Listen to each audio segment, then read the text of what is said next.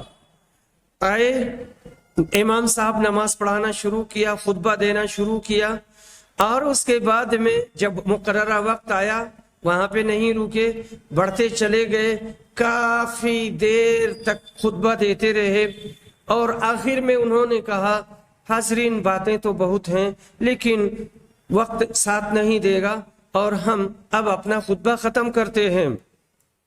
ایک صاحب پیچھے سے کھڑے ہوئے، اپنا بیگ اٹھایا اور دکھایا اور کہا امام صاحب آپ اپنا خطبہ جاری رکھیے، میری ٹرین چھوٹ گئی۔ جن صاحب نے نبی صلی اللہ علیہ وسلم سے یہ شکایت کی تھی کہ فلاں بہت لمبی نماز پڑھاتے ہیں اس لیے میں نماز نہیں پاتا ہوں، تو ایسی صورت میں نماز تو ملنی چاہیے، جب بہت لمبی نماز پڑھائی تھی تو نماز تو ملنی چاہیے۔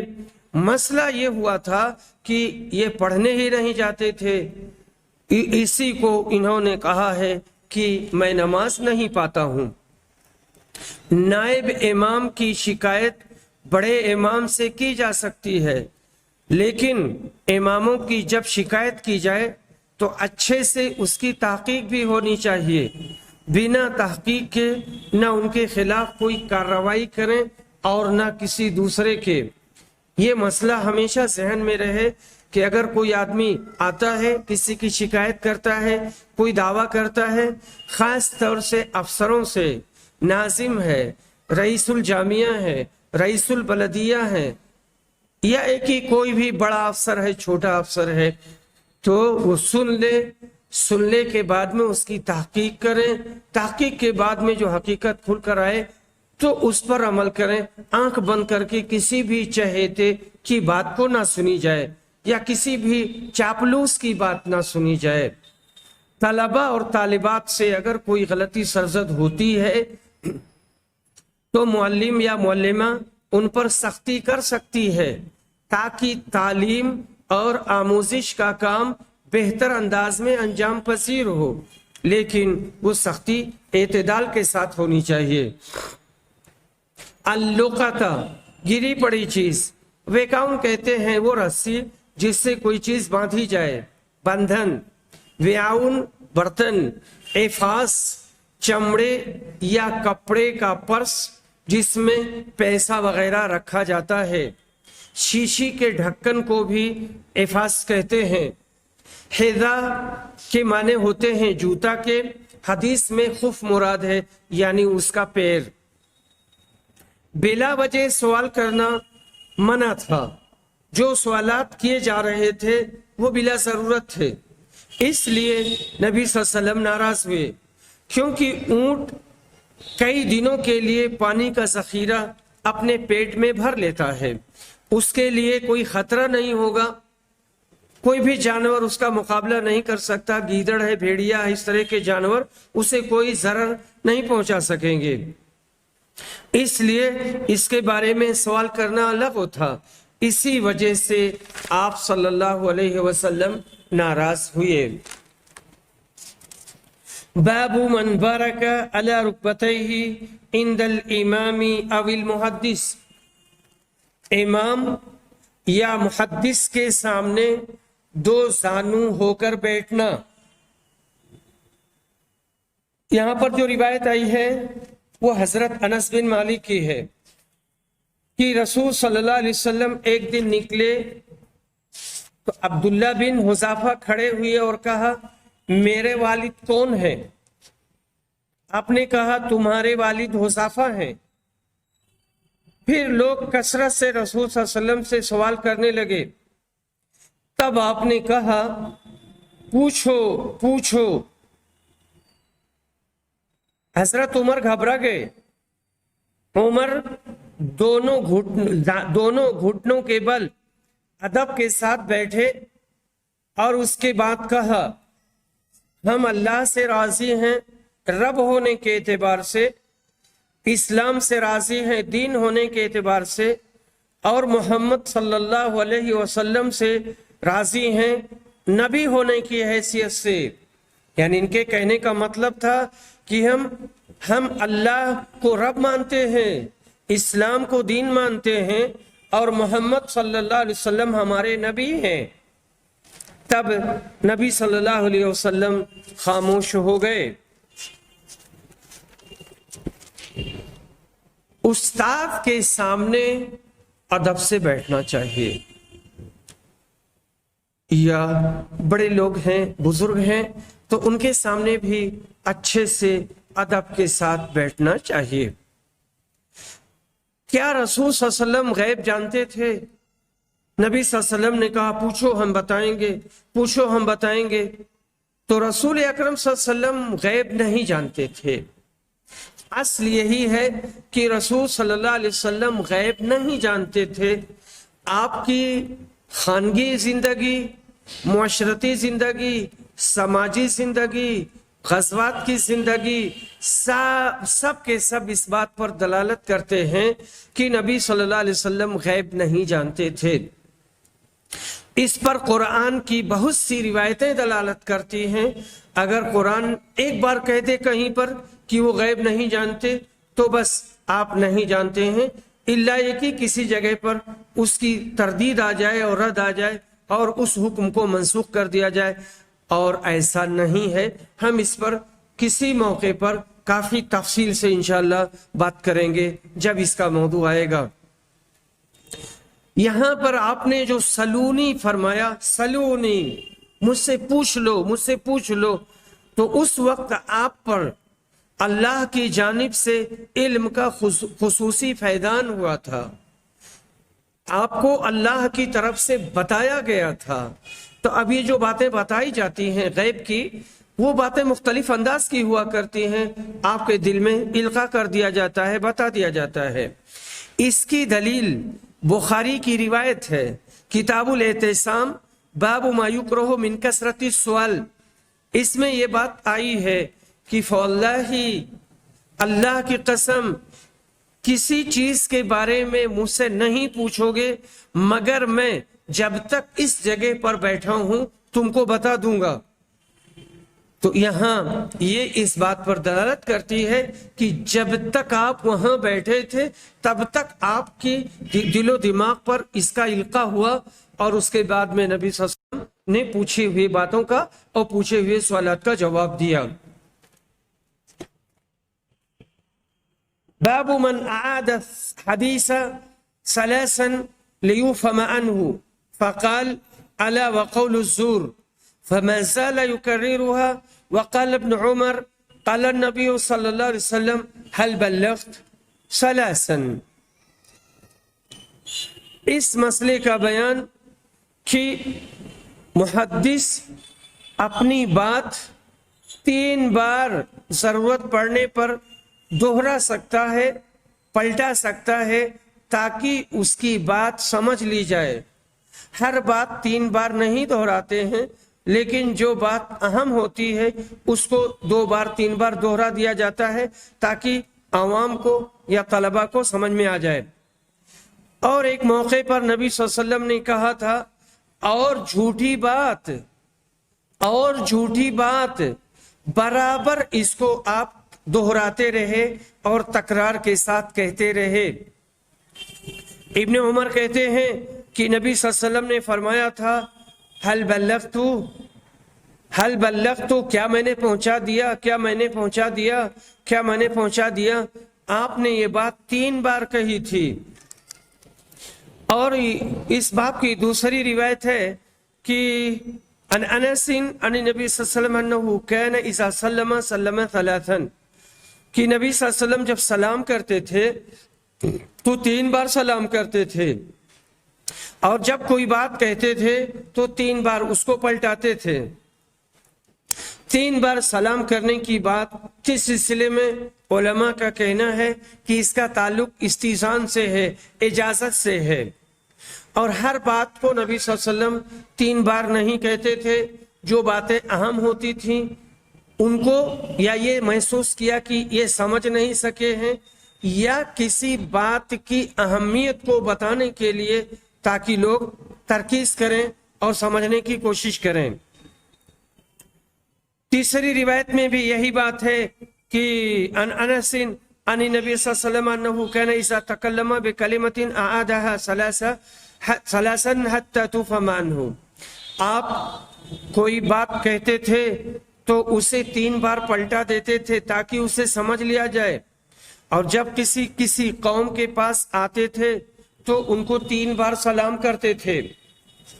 اور چوتھی روایت ہے عبداللہ بن عمرو بن عاص کی کہ رسول صلی اللہ علیہ وسلم ایک سفر میں ہم سے پیچھے رہ گئے، اور اس کے بعد میں کیا ہوا کہ ہمارے پاس آ گئے، فَأَدْرَكَنَا، آپ ہمارے پاس آ گئے اور ہم نے نماز مؤخر کر دیا تھا اور ہم وضو کر رہے تھے۔ ہم میں سے بعض لوگ جلدی جلدی اپنے پیر پر مسح کرنے لگے۔ نبی صلی اللہ علیہ وسلم نے بلند آواز میں کہا، اونچی آواز سے کہا کہ چمکتی ہوئی ایڑیوں کے لیے یا ایڑیوں کے لیے جہنم کی آگ ہے۔ آپ نے یہ بات 2 بار یا 3 بار کہی تھی، چونکہ وہ لوگ موزہ نہیں پہنے ہوئے تھے اور انہیں مسح کرنا نہیں تھا۔ مسح کرنے کے سلسلے میں جواز کی کوئی شکل وہاں پر نہیں تھی، پر وہ جلد بازی میں ایسا کر رہے تھے اور اہتمام نہیں کر رہے تھے۔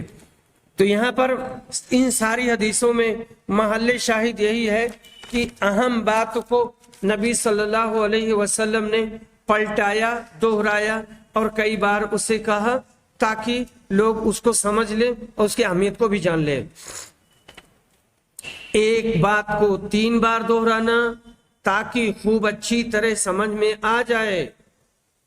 اس باب میں امام صاحب یہ بتانا چاہتے ہیں کہ استاد بچوں کو اچھی طرح سمجھانے کے لیے اپنی باتیں 2-3 بار دہرا سکتا ہے اور تکرار کے ساتھ معلومات پیش کر سکتا ہے۔ ساری باتیں نہیں ہوتی ہیں دہرانے والی، بعض باتیں ہوتی ہیں تو ان کو دہرا کے بتائے، اور شاگرد بھی سمجھنے اور یاد کرنے کے لیے دوبارہ پڑھنے کا مطالبہ کر سکتا ہے۔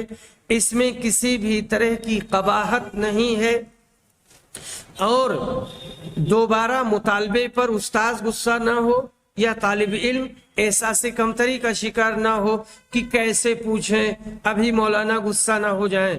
دونوں اپنا اپنا حق ادا کرے۔ سلم ثلاثاً، 3 بار سلام کرنے کو استیزان پر محمول کیا جائے گا، اجازت طلب کرنے کے سلسلے میں وہ سلام ہے، کیونکہ گزرنے والوں سے تکرار کے ساتھ سلام کرنا معروف اور معلوم نہیں ہے۔ یعنی نبی صلی اللہ علیہ وسلم کہیں سے گزرے یا آپ کے پاس سے لوگ گزرے تو کہیں پر بھی یہ چیز نہیں ملتی ہے کہ ان کو 3 بار سلام کیا گیا ہے۔ ہاں، اگر جس کو سلام کیا گیا ہے وہ نہ سنے تو دوبارہ سلام کریں گے یا تیسری بار سلام کریں گے۔ اگر جواب نہیں دیا تو وہاں سے واپس چلے آئیں گے۔ انس بن مالک نے نبی صلی اللہ علیہ وسلم کی عادت بیان کی ہے، نہ کہ اسے نبی صلی اللہ علیہ وسلم نے بتایا تھا۔ اس کے بعد میں ہمارا اگلا باب ہے باب تعلیم الرجل امتہ و اہلہ۔ آدمی کا اپنی لونڈی کو اور اپنے گھر والی کو سکھانا، پڑھانا، یہاں تعلیم دینا اور تربیت کرنا ہے۔ قال عامر الشعبی حدثني ابو بردہ نبی قال قال رسول اللہ صلی اللہ علیہ وسلم ثلاثۃ لهم اجران، 3 قسم کے لوگ ایسے ہیں جن کو دوہرا ثواب ملے گا۔ ایک اہل کتاب ہے، وہ اپنے نبی پر ایمان لایا اور اس نے زمانہ پایا محمد صلی اللہ علیہ وسلم کا، محمد صلی اللہ علیہ وسلم پر ایمان لایا، یا یہ کہ وہ یہودی نصرانی تھا، محمد صلی اللہ علیہ وسلم کی شریعت پر ایمان لایا اور آپ کے رسالت پر ایمان لایا، آپ کے انتقال کے بعد. والعبد المملوک اور غلام جو اللہ کے حق کو ادا کرتا ہے اور اپنے مالک کے حق کو ادا کرتا ہے. اور وہ آدمی جس کے پاس لونڈی ہے اس نے اپنی لونڈی کو ادب سکھایا، اچھا ادب دیا، اس کی تربیت کی، اس کو پڑھایا، اچھے سے پڑھایا، آزاد کر دیا، آزاد کرنے کے بعد میں اسی سے شادی کر لیا، تو ان کے لیے اس کے لیے دوہرا ثواب ہے.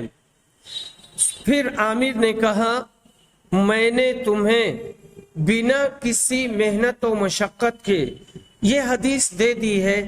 اس سے چھوٹی حدیث کے لیے مدینہ کا دور دراز کا سفر کیا جاتا تھا. تو یہاں اس حدیث میں بتانا مقصود یہی ہے کہ 3 قسم کے لوگ ایسے ہیں جن کو دوہرا ثواب ملے گا. باب میں لونڈی اور اہل 2 کا تذکرہ ہے، یعنی بیوی کی تربیت اور لونڈی کی تربیت. لونڈی کا اس بات اس سے ہوتا ہے وَرَجُلٌ كَانَتْ عِنْدَهُ أَمَةٌ، اس سے بات ثابت ہو گئی کہ لونڈی ہے اور اس کی وہ تربیت کرے. لیکن اہل کا اس بات نص سے نہیں ہوتا، جو حدیث آئی ہے اس میں اہل نہیں ہے.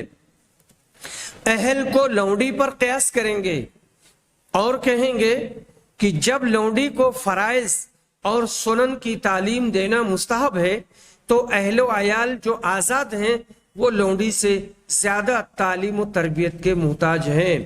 اس کا بھی حق ہے کہ اس کو پڑھایا جائے. تو جب لونڈی کو پڑھانے کے لیے کہا گیا ہے تو بیوی کو بھی پڑھائیں گے. یہود اور نصارہ اگر محمد صلی اللہ علیہ وسلم پر ایمان لاتے تو ان کو دوہرا ثواب ملتا. اس کے بعد میں ہمارا اگلا باب ہے باب عزت الامام النساء و تعلیمہن، امام کا عورتوں کو نصیحت کرنا اور انہیں پڑھانا اور انہیں تعلیم دینا. رسول صلی اللہ علیہ وسلم ایک دن نکلے عید کے لیے اور آپ کے ساتھ بلال تھے. گئے، عید کی نماز پڑھائی، پڑھانے کے بعد خطبہ دیا. آپ نے یہ محسوس کیا کہ آپ کی آواز خواتین تک نہیں پہنچی ہے. فوعظہن، دوسری روایت میں اور زیادہ تفصیل ہے کہ آپ بلال کو لے کر کے گھوم کے گئے اور جو مردوں کی آخری صف ہے وہاں کھڑے ہو کر کے آپ نے ان کو نصیحت کیا، وہاں سے تقریر کی اور ان کو صدقہ دینے کے لیے کہا. عورتیں اپنی بالی اور انگوٹھی نکال کر کے بلال کے کپڑے میں ڈالنے لگی. وَبِلَالٌ يَأْخُذُ فِي طَرَفِ ثَوْبِهِ، بلال اپنے کپڑے کا جو پہنے ہوئے تھے اس کا کنارہ پکڑے ہوئے تھے اور سب اس میں یہ زیور لا کر کے ڈال رہی تھی. تو یہاں بتانا مقصود یہ ہے کہ امام عورتوں کو نصیحت کرے گا اور ان کو پڑھائے گا. تو خواتین کو تعلیم دینا صرف ان کے شوہروں اور آقاؤں کے ساتھ خاص نہیں ہے، بلکہ حاکم کا نائب، عالم، مولانا، حافظ، مفتی، سب کی ذمہ داری ہے کہ اپنے علاقے میں جہاں جیسے مدرسے ہیں یا جس طرح سے وہاں دروس ہوتے ہیں سب ان لوگوں کو تعلیم دیں گے. اصل میں عورتوں کی جتنی اہمیت ہے ہم اس اہمیت کو سمجھتے بھی نہیں اور ان کے حقوق کی ادائیگی نہیں کرتے تعلیم و تربیت کے اعتبار سے. عورت کے ہاتھ میں تقریباً پورا گھر رہتا ہے، پورا اسرہ اور خاندان رہتا ہے، تو ان کو جتنا ہی زیادہ اچھا بنا دیا جائے گا تو دھیرے دھیرے خاندان اتنا ہی اچھا اور اتنا ہی عظیم ہو جائے گا، پھر بچے بھی اچھے نکلیں گے. باب میں وعظ اور تعلیم 2 باتوں کا تذکرہ ہے. وعظ کا اس بات فوعظہن سے ہوتا ہے کہ نبی صلی اللہ علیہ وسلم گئے تھے اور خواتین کو نصیحت کی تھی، اور تعلیم کا اس بات امرہن بالصدقہ سے ہوتا ہے. یہ تعلیم ہے ان کو صدقہ کا حکم دیا، گویا آپ نے انہیں یہ تعلیم دی کہ صدقہ گناہوں کو مٹاتا ہے۔ خواتین کی تعلیم کا اچھا سا نظم کرنا چاہیے، جہاں پر مناسب انداز میں تعلیم دی جائے اور ہر طرح سے ان کو تحفظ حاصل ہو، انہیں تحفظ فراہم کریں۔ جس طرح سے ہم اپنی تجارت کو فروغ دیتے ہیں، اپنی کھیتی کو فروغ دیتے ہیں اور زیادہ سے زیادہ پیسہ کمانے کی کوشش کرتے ہیں، ہماری ذمہ داریوں میں سے ایک ذمہ داری یہ ہے کہ ہم خواتین کی تعلیم کا بندوبست کریں، اور وہی چھوٹی بچیاں ہیں، بڑی بھی ہو سکتی ہیں، اور بچوں کی صالح تربیت کریں۔ بچیوں کو تعلیم، ٹیوشن یا کلچرل پروگرام وغیرہ کے نام پر انہیں آزاد نہ چھوڑا جائے، یا تو ان کو غیر ضروری نشاطات میں جانے نہ دیا جائے، یا پھر اس کے ساتھ اس کی ماں، بہن یا کوئی محرم ہو جو اس کے ساتھ جائے اور جا کر کے واپس آئے۔ بچیاں کئی بار ناسمجھ ہوتی ہیں اور ناسمجھی میں وہ کچھ گمراہی کر سکتی ہیں، یا ایک ہی وہ اپنا وقت ضائع کر سکتی ہیں۔ باب الحرص علی الحدیث، حدیث کے سلسلے میں آدمی کا حریص ہونا، حدیث کا علم حاصل کرنے کے لیے حرص کرنا اور حریص ہونا۔ یہاں پر حضرت ابو ہریرہ کی روایت ہے کہ رسول اکرم صلی اللہ علیہ وسلم سے کہا گیا کہ قیامت کے دن آپ کی سفارش کا سب سے زیادہ حقدار کون ہوگا؟ وہ کون سا خوش نصیب شخص ہے جو قیامت کے دن آپ کی سفارش کا حقدار ہوگا؟ رسول صلی اللہ علیہ وسلم نے فرمایا، اے ابو ہریرہ، میں جانتا تھا کہ اس کے بارے میں تم سے پہلے کوئی ہم سے سوال نہیں کرے گا، کیونکہ میں دیکھ رہا ہوں کہ حدیث کے سلسلے میں تم بڑے حریص ہو۔ قیامت کے دن میری سفارش کا حقدار وہ ہوگا جو لا الہ الا اللہ کہے دل کی اتھاہ گہرائیوں سے اخلاص کے ساتھ، جو لا الہ الا اللہ کہے دل کی اتھاہ گہرائیوں سے یا اپنے جی سے، نفس سے، خلوص کے ساتھ، للہیت کے ساتھ۔ آپ اس میں دیکھ لیجئے کہ یہ الحدیث پر ہم بات کر لیتے ہیں۔ پہلے حدیث ہے کیا؟ الحدیث ما اضیف الی النبی صلی اللہ علیہ وسلم من قول او فعل او تقریر او صفت خلقیت او خلقیہ وبعض الاخبار ما قبل النبوہ۔ یہ حدیث ہے جس کی نسبت نبی صلی اللہ علیہ وسلم کی طرف کی جائے۔ اب یہ من بیانیہ ہے۔ من قول، رسول کا قول، رسول کا فعل، رسول کی تقریر۔ تقریر کا مطلب یہ ہوا کہ کوئی کام رسول کے سامنے کیا گیا، کوئی بات کی گئی، کوئی فکر آپ تک پہنچائی گئی، آپ اس پر خاموش رہے، آپ کی خاموشی خوشی کی تھی، رضامندی کی تھی، غصے کی نہیں تھی، تو یہ تقریر ہے، آپ نے اس کو برقرار رکھا۔ یا جسمانی صفت یا اخلاقی صفت یا نبوت سے پہلے بعض خبریں، یہ سب ملا کر کے حدیث کہلاتی ہیں۔ رسول کا قول، رسول کا فعل، تقریر، صفات خلقیہ یعنی جسمانی بناوٹ یا اخلاق و عادات، اور نبوت سے پہلے کی بعض خبریں، یہ سب حدیث کہلاتی ہیں۔ من قال لا الہ الا اللہ، تو یہاں مقصود ہے مشرک سے احتراز، کہ اسے پرہیز کرنا جس نے لا الہ الا اللہ کہا۔ اب اگر کوئی ایسا شخص ہے جو ایمان نہیں رکھتا ہے اور وہ مشرک ہے، تو اسی صورت میں اس کا کوئی اعتبار نہیں ہے۔ اس کے ساتھ محمد رسول اللہ بھی آئے گا، لیکن پہلے جز پر اکتفا کیا جا سکتا ہے۔ لا الہ الا اللہ دونوں کے مجموعے کی علامت ہے۔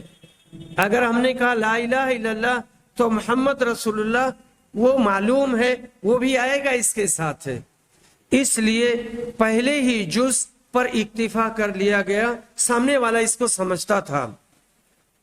خالصاً یہاں پر منافق سے اعتراض ہے، اخلاص کے ساتھ یہ بات کہنی چاہیے، دکھاوے کے لیے نہیں یا ریاکاری کے لیے نہیں۔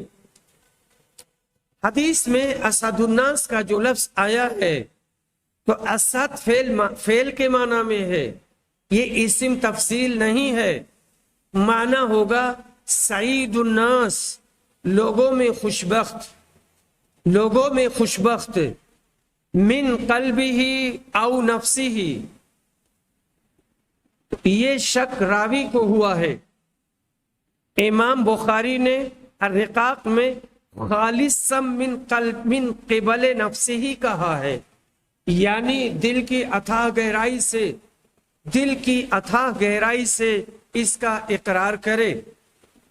اس حدیث میں اس بات کے لیے دلیل ہے کہ شہادتین کا اقرار زبان سے کریں گے، کیونکہ نبی صلی اللہ علیہ وسلم نے کہا تھا من قال،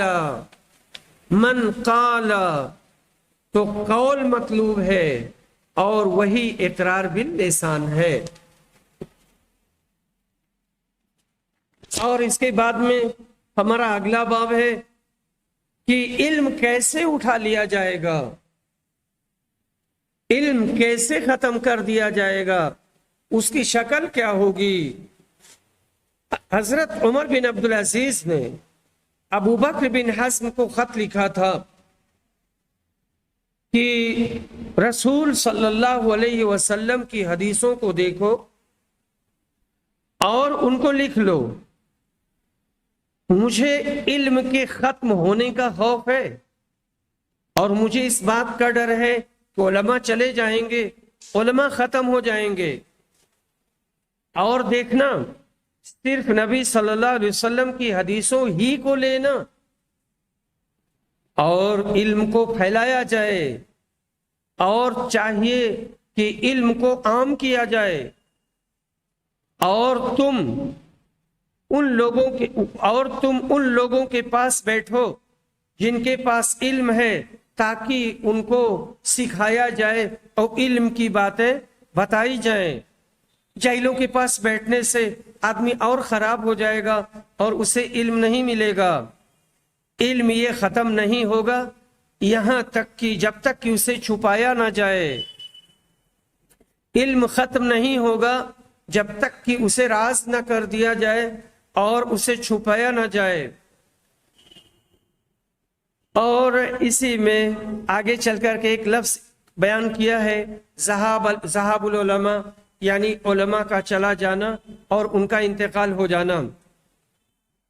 عبداللہ ابن عمرو ابن عاص کی روایت میں ہے یہاں پر کہ میں نے رسول صلی اللہ علیہ وسلم سے سنا، آپ نے فرمایا تھا اللہ تعالی لوگوں کے دلوں سے علم کو نکال نہیں لے گا کہ بندوں کے دلوں سے اسے کھینچ لے اور اسے نکال لے اور انہیں علم سے محروم کر دے، بلکہ علماء کو وفات دے دے گا، اور علماء کی وفات سے علم ختم ہو جائے گا، علماء کی جگہ لینے والا کوئی نہیں رہ جائے گا، یہاں تک کہ جب کوئی عالم باقی نہیں رکھے گا یا باقی نہیں بچے گا تو لوگ جاہلوں کو اپنا سردار بنا لیں گے، ان کو عالم بنا لیں گے، ان کو مفتی بنا لیں گے، پھر ان سے سوال کیا جائے گا، علمی سوال کیا جائے گا، مسئلے مسائل پوچھے جائیں گے۔ اب وہ تو جاہل ہے، اس کے پاس علم ہے نہیں، لیکن وہ جواب دے گا۔ فَسُئِلُوا، ان جاہلوں سے سوال کیا جائے گا اور یہ لوگ بنا علم کے جواب دے دیں گے، اور نتیجے میں یہ خود گمراہ ہو جائیں گے اور دوسروں کو بھی گمراہ کریں گے۔ اس حدیث میں ابو بکر ابن حزم کا نام آیا ہے۔ ابو بکر ابن حزم بن محمد بن عمرو ابن حزم الانصاری، یہ ہیں اپنے والد کے دادا کی طرف منسوب ہیں یہ جناب۔ ان کے دادا عمرو صحابی ہیں، ان کے والد بھی کا نام محمد تھا، محمد نے نبی صلی اللہ علیہ وسلم کو دیکھا ہے۔ ابو بکر تابعی ہیں، فقیہ ہیں، عمر بن عبدالعزیز نے ان کو مدینہ کا گورنر اور قاضی مقرر کیا تھا۔ یہاں پر جو خط کی بات ہے یہ اسی زمانے کی ہے۔ تدوین حدیث کی ابتدا نبی صلی اللہ علیہ وسلم کے زمانہ میں شروع ہو گئی تھی۔ یہ ایک لمبی بحث ہے اور بہت اہم بحث ہے، اسے ہر مسلمان کو جاننا چاہیے، کیونکہ تدوین کو لے کر کے حدیث کے محل کو گرایا جاتا ہے اور اس کی جڑیں کھودی جاتی ہیں۔ لیکن حضرت عمر بن عبدالعزیز نے سرکاری طور پر فرمان جاری کیا۔ ان کا فرمان سرکاری تھا۔ عصر نبوت میں جو حدیثیں قید تحریر میں لائی گئی تھیں، یہ جتنی بھی کاوشیں تھیں یہ مختلف انداز میں تھیں، مردوں نے بھی کی تھیں، عورتوں نے بھی کی تھیں، انفرادی کاوشیں تھیں اور سب قید تحریر میں آ گئی تھیں۔ اور آپ کے بعد کے زمانے میں، یعنی نبی صلی اللہ علیہ وسلم کے زمانے میں، پھر خلفائے راشدین کے زمانے میں، پھر خلفائے بنی امیہ کے زمانے میں، یہاں تک کہ عمر بن عبدالعزیز آئے، تو یہی اساس اور بنیاد ہے بعد میں آنے والے محدثین کی کتابوں کے لیے۔